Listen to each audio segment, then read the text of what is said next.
So the output terminals are 2 and 3, and the input terminals are 1 and 3. 3 is going to be the common terminal across which you are going to measure the output. So 3 will be grounded. So you apply input across 1 and 3, measure output across 2 and 3. So 3 is going to be the reference node which is grounded for us. And we have the H parameter based equivalent circuit here, which is going to be useful for deriving the condition for oscillation. In the input side, you see one end of Z1 is grounded, one end of HIE is grounded, one end of Z1 is connected to base, another end of HIE is also connected to base. So the input side, I can say Z1 and HIE are parallel. Okay, so in the input side, I can say Z1 and HIE are parallel. I'm going to represent their parallel combination by a term Z dash. Okay, see here, see if your diagram may not explain you clearly that Z1 HIE and parallel. See the two nodes of the components, how they are connected. One end of Z1 is grounded, another end of HIE is grounded. One end of Z1 is connected to node number 1. The other end of HIE is also connected to node number 1. So they are across the same terminals on both sides. So I can say Z1 and HIE are parallel.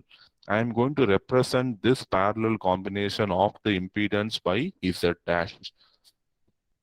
So if you see the next one, like I am using the parallel form Z dash 1 by Z dash equal to 1 by Z1 plus 1 by HIE.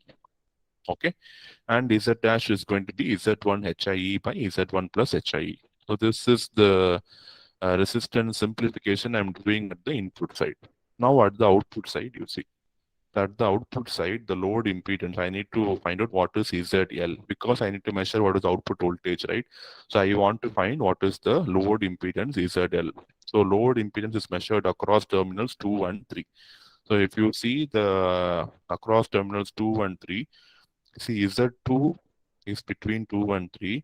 And another end of 2 and 3, you see I have Z3 and this combination. This combination is Z dash. So Z3 and Z dash are series that is parallel to Z2. Okay, so one bit across 2 and 3, directly I have Z2, indirectly I have Z3, Z dash combination, which is in series.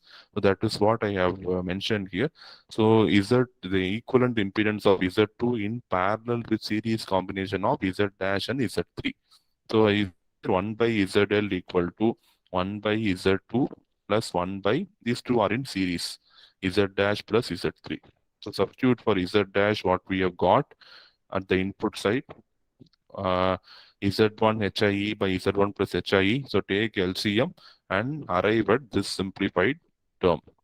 So I am leaving all these steps for you to derive and see. See, if you prepare for exams, once you derive and see, then only you will understand how the simplified term is coming. If you directly look and come, you will at the exam you'll be struggling how to derive this equation. So write this equation in this form: ZL equal to Z2 multiplied by HIE into Z1 plus Z3 plus Z1 Z3 divided by HIE into sum of all the reactants Z1 Z2 Z3 plus Z1 Z2 plus Z1 Z3. So this is the final simplified expression for ZL we get. ZL is going to be the load impedance which is seen across terminals 2 and 3. I'm going to see across the terminals 2 and 3. So it is not only Z2, it is Z2 parallel to Z dash plus Z3.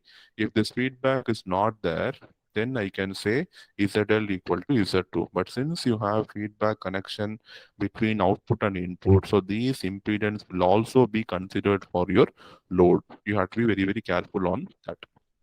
And output voltage, the voltage gain is AB equal to output by input. So output is minus HFE IB into ZL divided by IB into HIE.